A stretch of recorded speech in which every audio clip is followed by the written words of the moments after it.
Hi, this is Gay Hendricks. Welcome to our Big Leap podcast. On this show today, you're going to be hearing some things that I promise you have not heard before. We're going to be talking with Jim Selman, a living legend in the coaching industry, and actually the person who first invented the idea of corporate coaching and executive coaching, was first to use the term in print with that. So we're going to get a history lesson, but we're going to get a lot in the here and now about how he sees the world and how he approaches transformation. And this is from a guy who's been through literally thousands and thousands of hours of corporate and personal transformation working with people. So it's very exciting. And I'll tell you, one of the things I love about this episode is the idea of how do we reinvent ourselves? Jim has a very, very valuable way to make that happen, and it's done in 3 words. And we talk about how to stay relevant and valuable, which is something that is important to anyone, no matter where you are in your professional or personal career. Jim, what do you think the number one reason is that people should stick around and listen to or watch this episode? I think it's probably because we have actually begun to articulate a way of understanding how human beings can kind of create the future. And that in these times, I think we all need to learn new ways to navigate and participate in creating the future.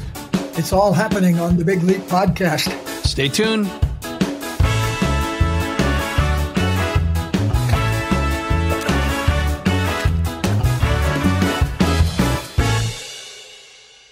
Hi, this is Gay Hendricks, and welcome to this edition of the Big Leap podcast.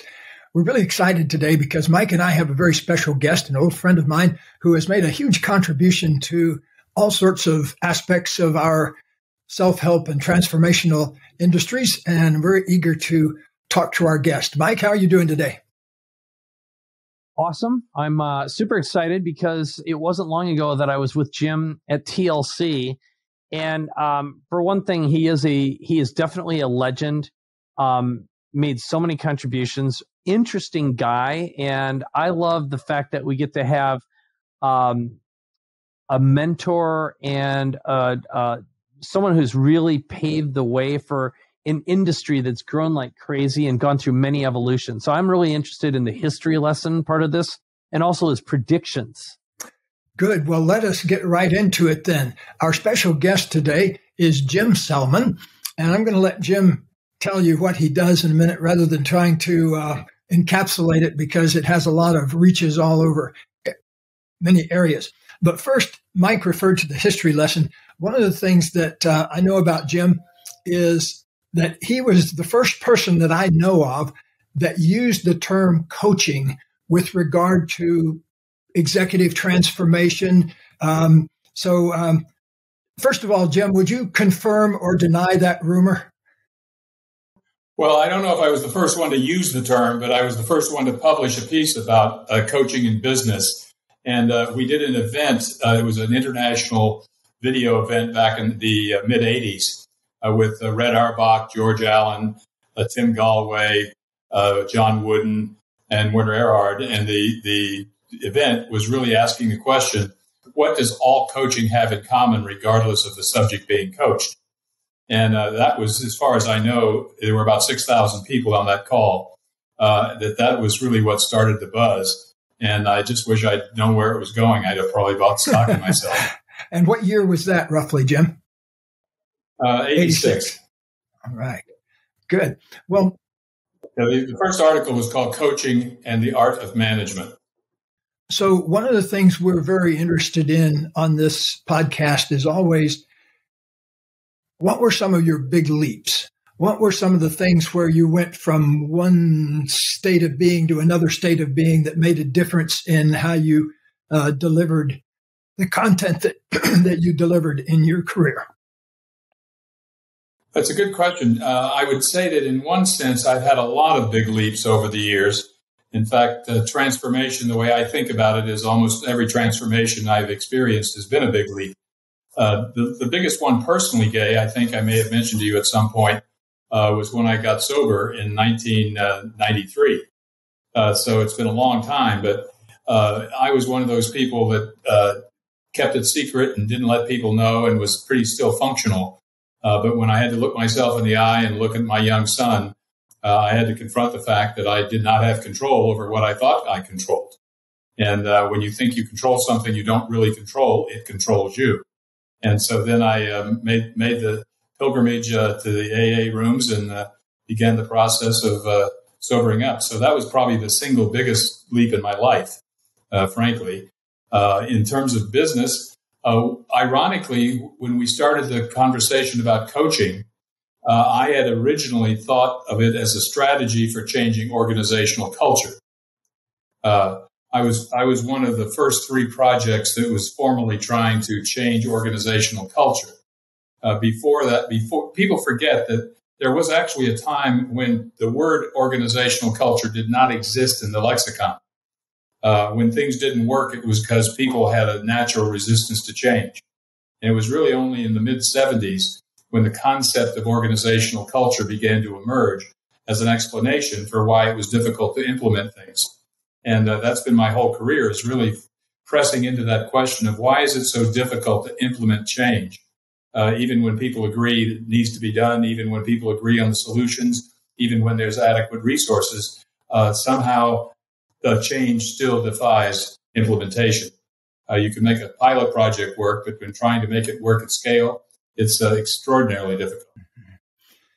So a lot of our listeners and viewers, the folks that watch this on YouTube or the people that downloaded this podcast, many of them are entrepreneurs in various stages of development of their entrepreneurial lives. And, we have people who are just setting up their businesses all the way to people who are growing a $50 million business to be a $100 million business. So given that we cover a big range like that, what are a couple of your biggest learnings that you think have widespread applicability no matter where you are in the entrepreneurial journey?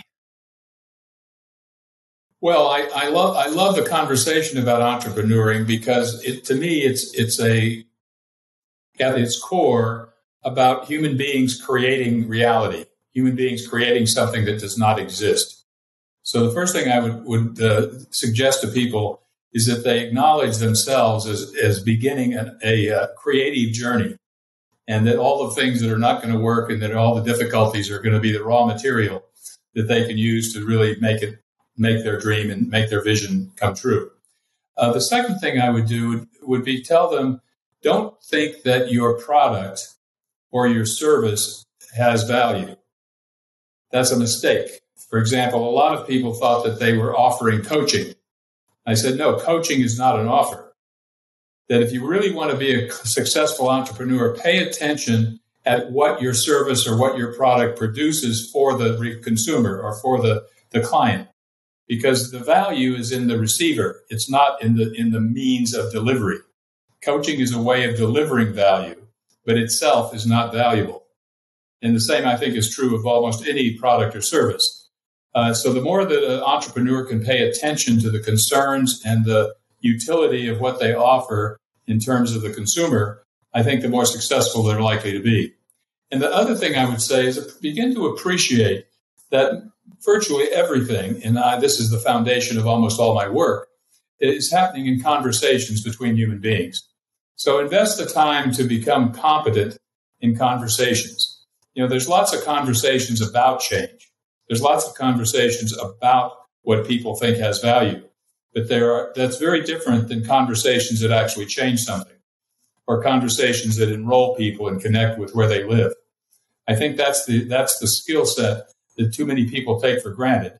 And as a consequence, they think that their pitch is what's useful rather than the relationship with who they're pitching to and the capacity to begin to engage those people on their ground rather than continuing to believe that you've got the solution that they think they need.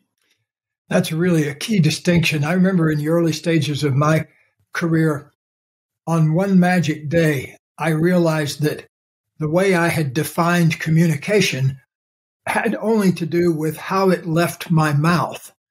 And that was where I put my attention rather than on whether the other person received it, understood it, acted on it. And, to realize that communication is in the interaction, the results to the other person, not just on how it's crafted as it leaves my mouth. Absolutely. In fact, I think that one of the statements I often hear in organizations that I don't like is, what's the message? What's the message that we're sending? Did they get the message? And it begins to reveal that the whole structure of thinking around communication is sort of built on a computer. Like you got a hardware in your brain, and I've got hardware in my brain, and communications about sending and receiving information, rather than communication is much, much more profound than that. And, you can, if you're really connected, and if you really trust people, if you really love people, if you're really engaged in a common cause, communication is a whole different phenomenon than sending and receiving information. And so I say that quit trying to send messages and start listening. The more you listen, I think the more you're going to be in a natural dance with whoever you're interacting with, rather than they thinking that they should appreciate our brilliance. I also think that people don't listen to you until you listen to them first. I agree with that. Yeah. And I think also it's very difficult to listen to another human being until you have learned to listen to yourself. That I think we have about as many listening blocks to our own inner information as we have listening blocks to information coming in from the outside. Yes. Well, tell us a little bit about your So I had new an book. idea. Oh, go ahead. Jim, does this feel like a good time to tell us a little bit about your new book? Well, sure. Anytime is a good time for that, Gay. The book is called Living in a Real-Time World, 6 Capabilities to Prepare for an Unimaginable Future. And I wrote it before the pandemic, but the pandemic has certainly made my point. The book is predicated on the premise that we are living in a very unique, perhaps unprecedented time in human history, I think. Probably a function of technology, but one way or the other, as I think most of us agree, the rate of change is getting faster and faster. And when I started my career in computers, computers were just information machines. But as the gap between inputs and outputs got smaller and smaller, eventually computers transformed from informing to performing. And that's what's called real-time computing.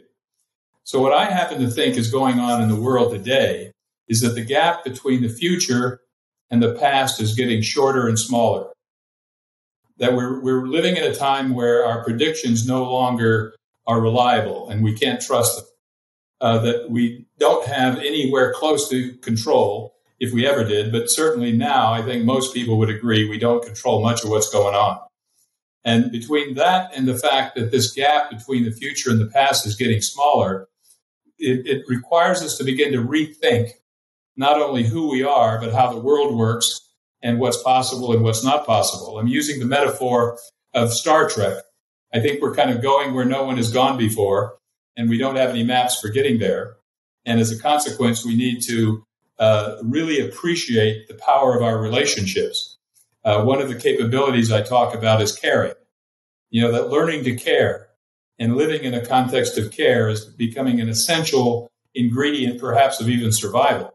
Learning to listen, learning to learn, actually relearning how we learn, beginning to confront the fact that if you don't control something, or if you want to play a new game, you have to accept the way things are. That most of the difficulties I observe and the source of much of the suffering is when people are resisting reality. They're resisting what is. They're trying to fix reality. And it all revolves around this kind of human egocentric orientation where we're going to make the world what we want rather than learn to live within a world and learn and live in harmony with our circumstances and each other, and not simply get trapped in some kind of model or mental picture of the way we think life should be, and then suffer the consequences when reality doesn't agree with us. You can get that book on Amazon. Okay, thank you. And it's called Living in the Real-Time World. Good. Mike, what's up with 6 Capabilities to Prepare for an Unimaginable Future? I see you bobbing your head over there, Mike. What are you hearing? Well, All right. Well, I've got a couple things. First of all, we'll put the link to the book in the show notes, and it'll be in the outbound messaging. But it's first a reflection, just listening to you, Jim. When you talked about messaging, storytelling, really all the work you've done, the way I've framed it for a long time is sell the transformation, not the transaction. And ultimately what happens inside organizations and individuals, I think, is by giving someone an operating system upgrade or a new identity, that's where the transformation takes place. It's sometimes we outgrow our old identities, or we're stuck in old traumas in states that simply don't exist anymore, but we've been practicing them so long that we don't realize that we've outgrown it, and it's time to shed that and take something else on. So with that, first of all, I'd love any commentary you have about just that reflection. And then I've got 3 little questions for you. Well, I certainly am aligned with generally what you're saying, although the way I think about it, a couple of things. One is there's a lot of people needing to confront the fact that we need to be able to reinvent ourselves. We need to be able to generate a different way of being in most circumstances. And to do that, I'm considering that the key, and this sort of relates to the entrepreneur question, is the way you reinvent yourself is by making new offers. That your identity and my identity belongs to the community. It's not something that belongs in our head about who we think we are, who we'd like to be. So as a consequence, it's in the assessments and the point of view and experience of others of who you are. And a big part of those assessments is, do you keep your promises? Do you walk the talk? Do you live your word? And that has to do with what are you contributing and what are you offering in the world? So I think that's the key in my experience to getting to reinventing and expanding and shifting your identity. In terms of the transformation, in addition to what you said, I would say for me, transformation has always been about possibility. It's always been about relationship. And that when you have an authentic shift in how you relate to the world, or an authentic shift in how you observe your world, you're effectively in a different world. So transformation is not change. Transformation is changing your relationship in a way that there are possibilities and choices that you didn't have before. And that's the way I begin to think about how it happens.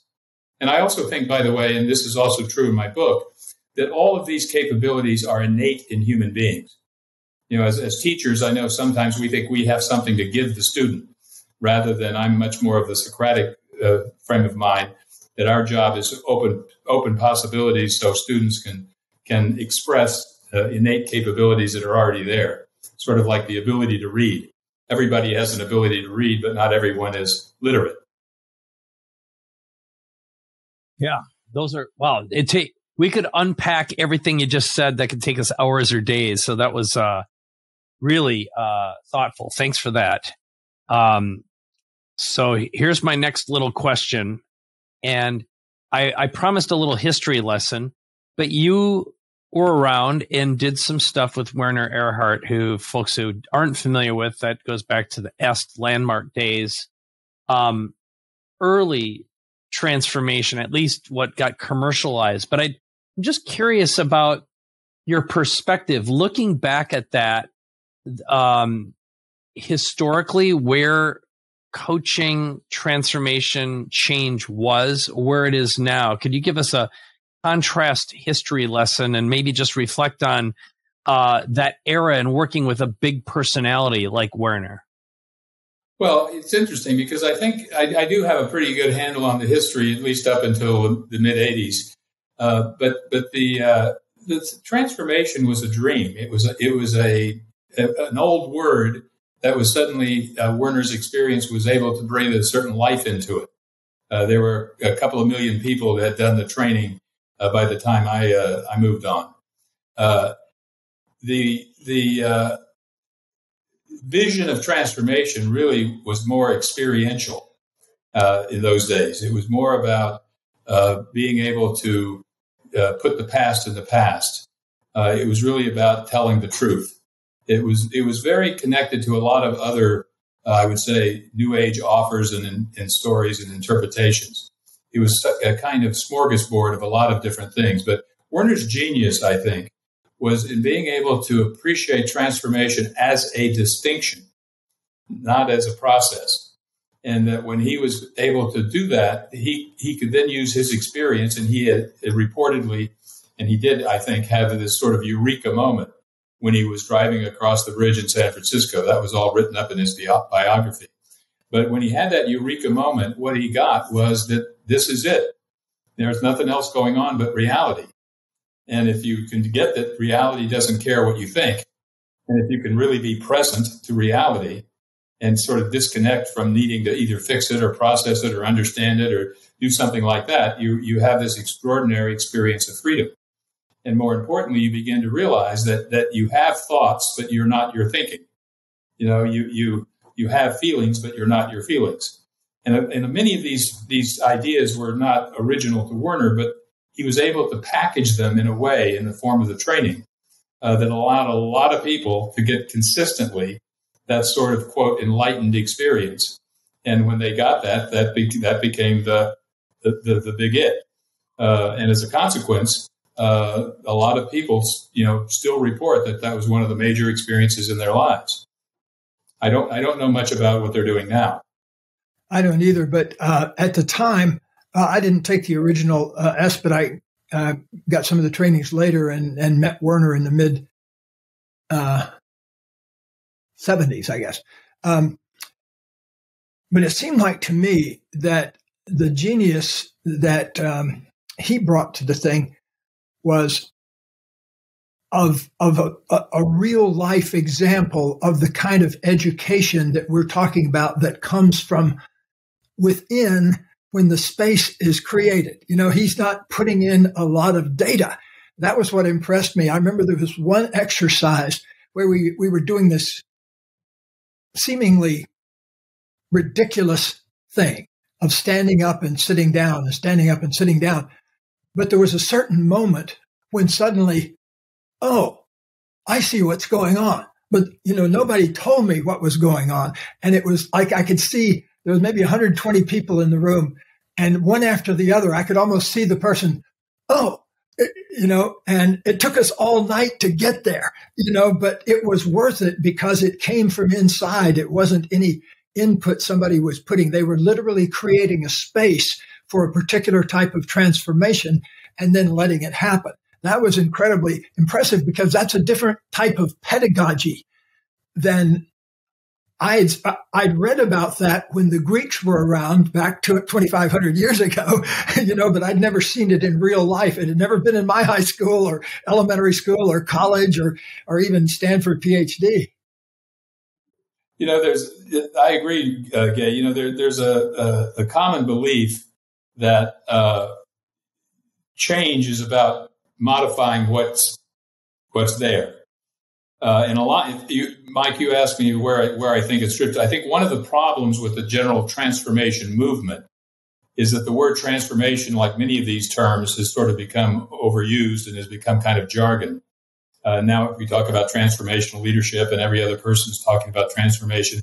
And I think they're mostly talking about big change. Transformation at its heart, in its core, I don't believe is about change.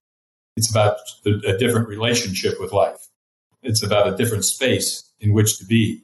It's about your way of being in the world. And I think that's really the shift that's going on in the world right now is that we're sort of somewhere trying to deal with this historical way of understanding life as a kind of mechanical thing, and everything's objective and people are objects, and all those different things that have sort of come with our history. Most of those ideas are breaking down. And so now people are struggling to try to reconnect with something authentic and something that has authentic value to them. And so it's a process. I have no idea where it's going, other than what I've already told you about the Star Trek metaphor. But I have great compassion. Anyway, I have a lot of compassion for all of us because if you think about it, like I was born in 1945, you think of the number of changes. Big changes since 1945. We came in with the atom bomb. That's a huge change. That's a shift that like none other. And then we get Vietnam and the Korean War, and then we get the Iraq War, and then we get Afghanistan, and then we get pandemic. And in the middle of all of this is all sorts of worldwide conflagrations, and the whole structure of things has changed. I was just having a memory of my grandmother who loved fresh oysters. And there's a story in our family where she got in the buggy and drove all the way to town, which was about 10 miles or a 2-hour buggy ride to get some fresh oysters. And I was thinking about that because, I could pick up the phone and get fresh oysters brought to my door here within 30 minutes. And that's a big change because everything is moving so much faster. It took, continuing my grandparents, it took them 3 weeks to get in a buggy on their honeymoon from Alabama down to Florida where they were going. And that's a real difference from where we are today. And when you're our age, Gay, I think it's also easy to appreciate or begin to reflect. We've been living history. I mean, it's one thing to look at the chapters in the book and talk about the 60s and the 50s and all these different periods in our last 60, 70 years. But it's another thing to appreciate you were there. I often wonder, how many people actually appreciate that every day they're living history. They're not just watching it. And the more we can appreciate that, I think it begins to reconnect us, at least it reconnects me, with the most appropriate way I can relate to everything is kind of with a sense of wonder. It's amazing. The artifacts and the stuff and all that stuff's interesting, but that it's all happening and that it's all happening, simultaneously at the same time. We're dealing with 8 billion people on the planet. We're dealing with climate change. We're dealing with breakdowns in our political models. We're dealing with an entirely reconfiguration of the world, of civilization, and I think what it means to be a human being. Yeah, there's that old Chinese malediction that says, "May you live in interesting times." It's a curse. Well, I've got another question, and I'm going to address this really to both of you because you have the benefit of having spent a lot of time in the world of, I'm going to just call it transformation for lack of a better term. I don't know if you prefer a different word, but and it has to do with being and staying relevant and being useful. And I talk to a lot of business owners about this. And for many, for example, that go through an evolution and attain and reach their goals, they hit their brass ring, they have plenty of money in the bank. And then they really start dealing with a different set of demons. So, for example, or old traumas. So one of them is, let's say they have a big financial exit. They're like, maybe it was luck.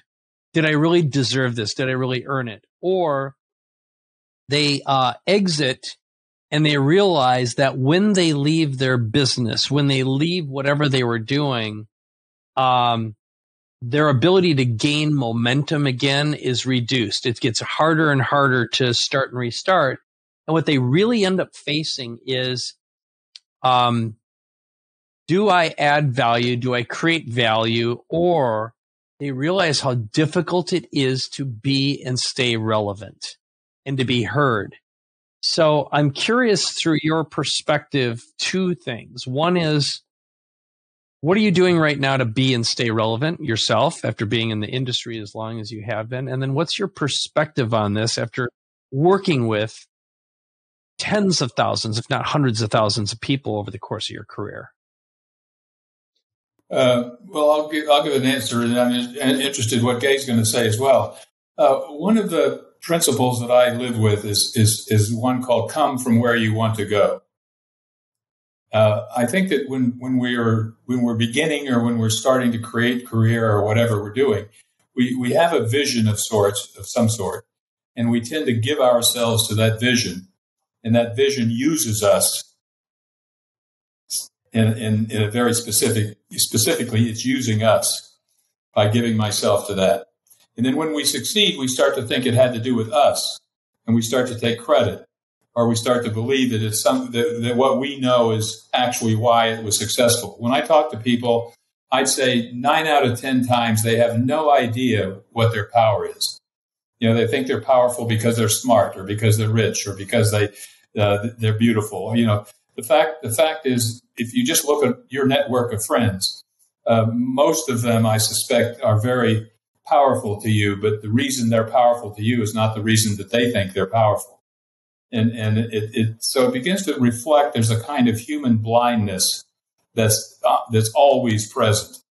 And I think when people are successful, they become trapped in that kind of blindness where they believe that it's about them rather than about their relationships and about the kindnesses and the support and the whole network of people that allowed them to be successful. In other words, they get trapped in some form of a egocentric story. And I think that kills their creative juices. And I think that destroys the possibilities that they would imagine that they could have. And so what they do is they try to think about what's relevant rather than just be relevant. So the way I handle this in my own life is I declare that I am relevant, no matter what I'm doing. I don't spend any time trying to figure it out. I don't try to, I'll leave that up to history or the community or my clients to decide whether I'm relevant or not. I just want to be authentic in terms of what I'm offering, and what I see is missing. So most of my value is what I see when I'm a coach. Seeing what's missing is why coaching is so integral to human performance.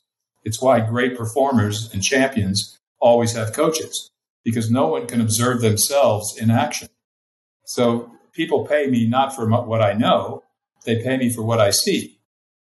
And I see things because I'm committed to be open and observe. And I don't try to figure it out or analyze it or apply some model to figure out the stuff. I'm just reporting that's what looks missing to me. And more times than not, I'm seeing something that other people are missing because they're trapped in their own blindness. I think that has a lot to do with good therapy or good transformation in general, is the idea that people get stuck, especially as they get more successful.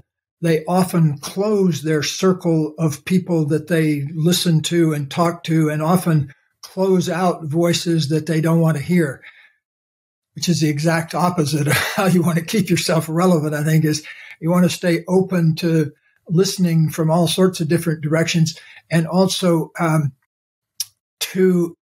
think it actually takes a heartfelt, living, sincere commitment to daily learning and daily growth.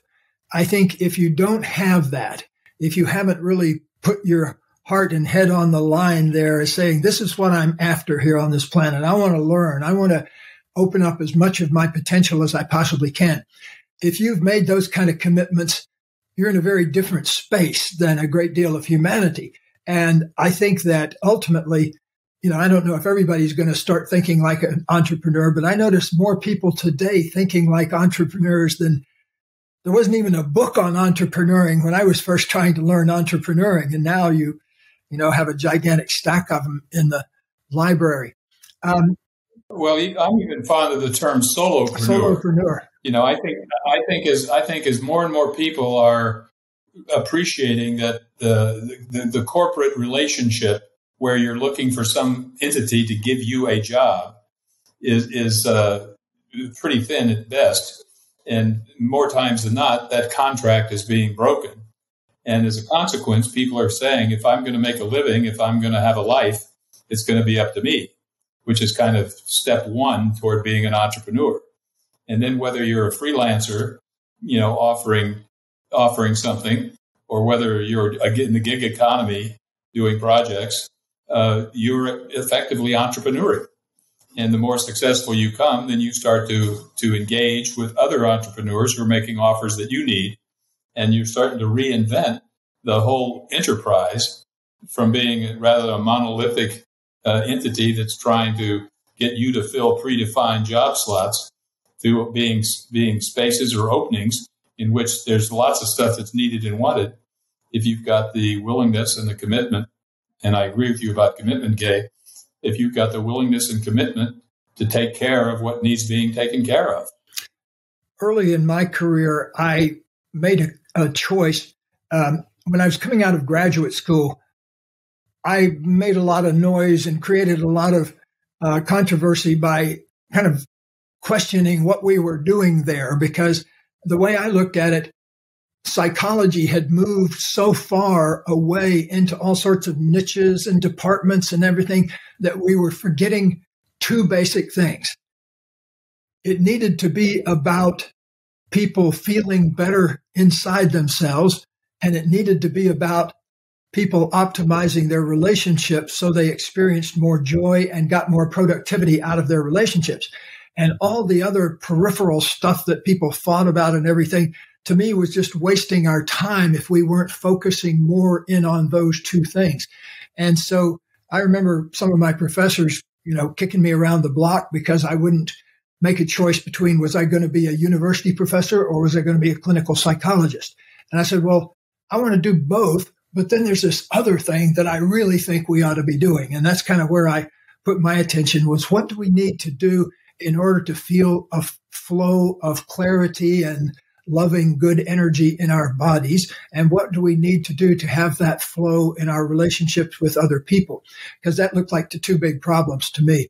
And so, but I'm glad I held out for that, because I've studied that carefully now for the last 50 years. And I know a lot about it now. And those happen to be two really important things in life. So I feel like, as far as I haven't felt any irrelevancy, and I never have. I'm 76 now, and actually I probably sell more books now than I did when I was 50. Even though I did quite well back then, I think it's what you do every day that counts, not what you did yesterday. And, my mantra in life is that I'm here to expand every day in abundance, love, and success, and also contribute those things to other people. So if I'm in the sweet spot of that, I don't even think about relevancy at all. Thank you. Yeah, that's some deep stuff. I want to share something that it's a tiny play with words, but I had a huge aha today, Jim. And so I come very much from the perspective of growth, sales, marketing, selling. One of my favorite clients has a great saying. He says, every day is a great day to sell. And I love that phrase. And I've turned it into an act of love. It's an act of providing value. And you said something, which is the way we reinvent ourselves is we make new offers. And in the world I've been in for a long time, anytime you wanted anything, anytime you needed anything, and there's a great copywriter who used to talk about writing a swimming pool. And it came from supposedly John Lennon one day woke up and said, I want a new swimming pool. I'm going to write a song. And it was actually Paul McCartney. It's essentially, he knew that he could, write down some lyrics and send it in and he'd get money. And the same is true with making offers, which is providing value, presenting a sales page. Gary Halbert, by the way, is that famous copywriter for anyone who will end up writing and saying, who was that? But you flipped it around, which is it becomes this internal mechanism to become something new, to become more valuable, is by making a new offer. And I got to tell you that one tiny little nuance it's like an idea virus swimming around in my head right now. It was super big takeaway. Yeah, I think you, going back to that question you asked about the early days of Aston, that era. I think, and I was a pretty good salesman as a young man. I broke the Xerox sales record a couple of times my second or third month of working for the company. And of course, Xerox machines in those days were hot. You couldn't get them off the truck fast enough. So I can't claim much credit, but I did develop an identity as a salesman. And one of the things and this goes also to your other earlier question, one of the big leaps I did was when I began to shift the idea of selling to the idea of enrollment. And I developed a lot of the theory and practices around at least the transformational network between enrolling people in something and trying to sell them something. And I think the best salesmen, because I'm not talking about the title, the best salesmen are enrollers. They're people who are connected and listening to the concerns of the customer. They're not fixed on the product that they're selling, and they're not trying to force the consumer to believe them. They're able to stand in the shoes of the consumer and then show them that what they're offering is going to be something that they would choose. So it's a difference between enrolling in school versus being sold a class. And it's all about it's about where do you locate the responsibility for the choice. Did the salesman make you buy it, or did the salesman open up a possibility for you that allowed you to step into something that you hadn't seen as available before? So thank you for that. And the truth is, I actually use the word enroll. I don't say pitch and sell normally, except to blanket the idea for people who are not familiar with the concept of enrolling. So I'm 100% bought into that from a philosophical point of view. And I think it also opens up an additional possibility, which is flipping the script and having someone apply in order to enroll, because that reverses the psychology of instead of me pushing something on you or trying to manipulate or convince you of something, it's for you to come in and want that future possibility, want to experience that transformation or the reinvention or what the result outcome benefit will be. It's enrolling in the possibility, to use some of your terms. I also think one of my maxims is coaches do not go into a game to see who's going to win. It feeds this notion of coming from where you want to go, or what Gandhi used to say about, if you want the future to happen, be the vision. And the idea is when you're in service to people, or you're connected with loving people, then almost anything you have is going to be authentically valuable, and it's going to at least be acknowledged in terms of where it's coming from.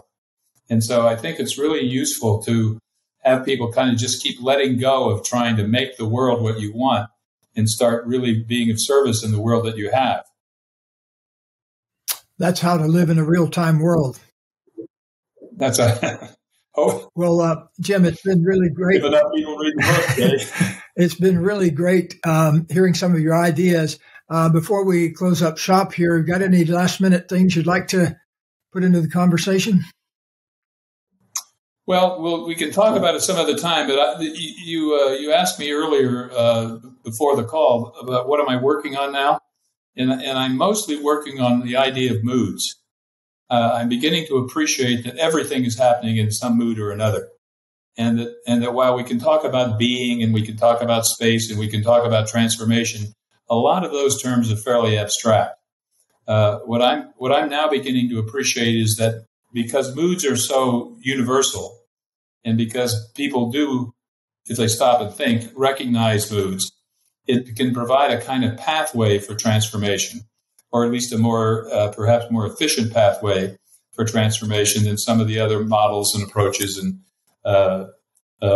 ways of getting at things have been. So that's sort of my current, what I'm mulling on. Cool. And working on your golf game, yeah, too. I'm going to into that. Oh, I wish all this worked in golf. It's funny, I was talking to my golf coach up in Carmel. He said he coaches all these enlightened people. He was coaching some of Dalai Lama's first team. And he said they get upset and throw clubs just like everybody else. I know. If I were a little bolder, I'd say the name of a famous guru that lasted about 10 minutes on the golf course before he blew his stack.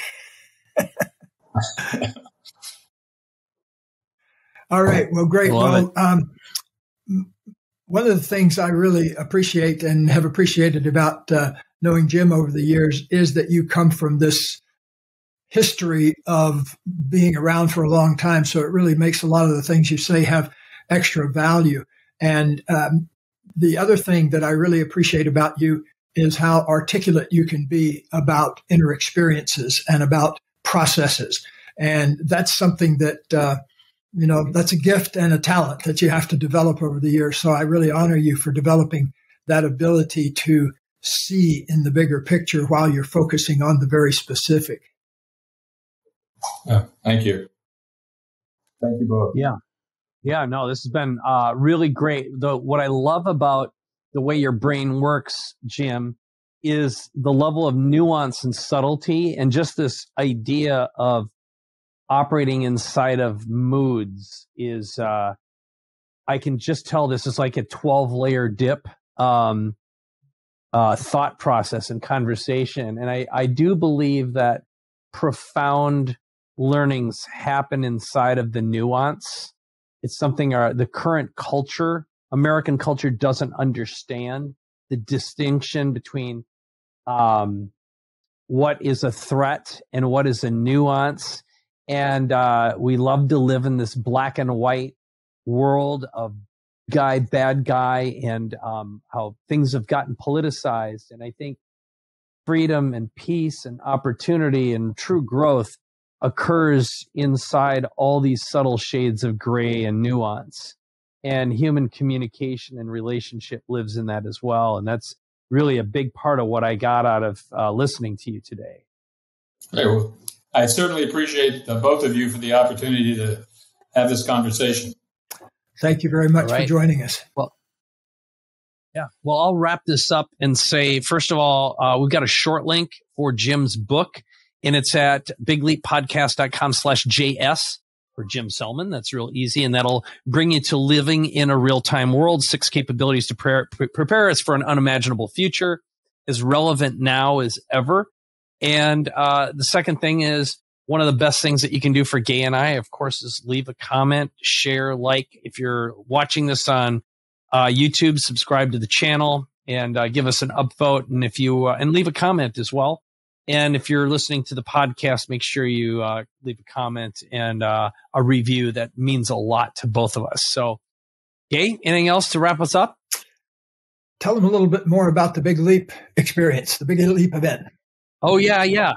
Well, one of the things that Gay and I have been working on for a while and we're about to do is the Big Leap experience. It's an opportunity to spend time with us, get coached, consulted, advised, and help you break through whatever kind of challenges or barriers or upper limits challenges that you have in your life. And this is for you if you've listened to or read any of Gay's books and you're looking for that opportunity to reinvent, rethink yourself, and apply some of the things that you hear inside this podcast. And you can learn more at bigleappodcast.com/apply, or check this out, Gay. You can text BL to 855-955-3958. So we'll get back to you as soon as you apply and send you an invitation link as well. So that's what I got for you. It's going to be big fun.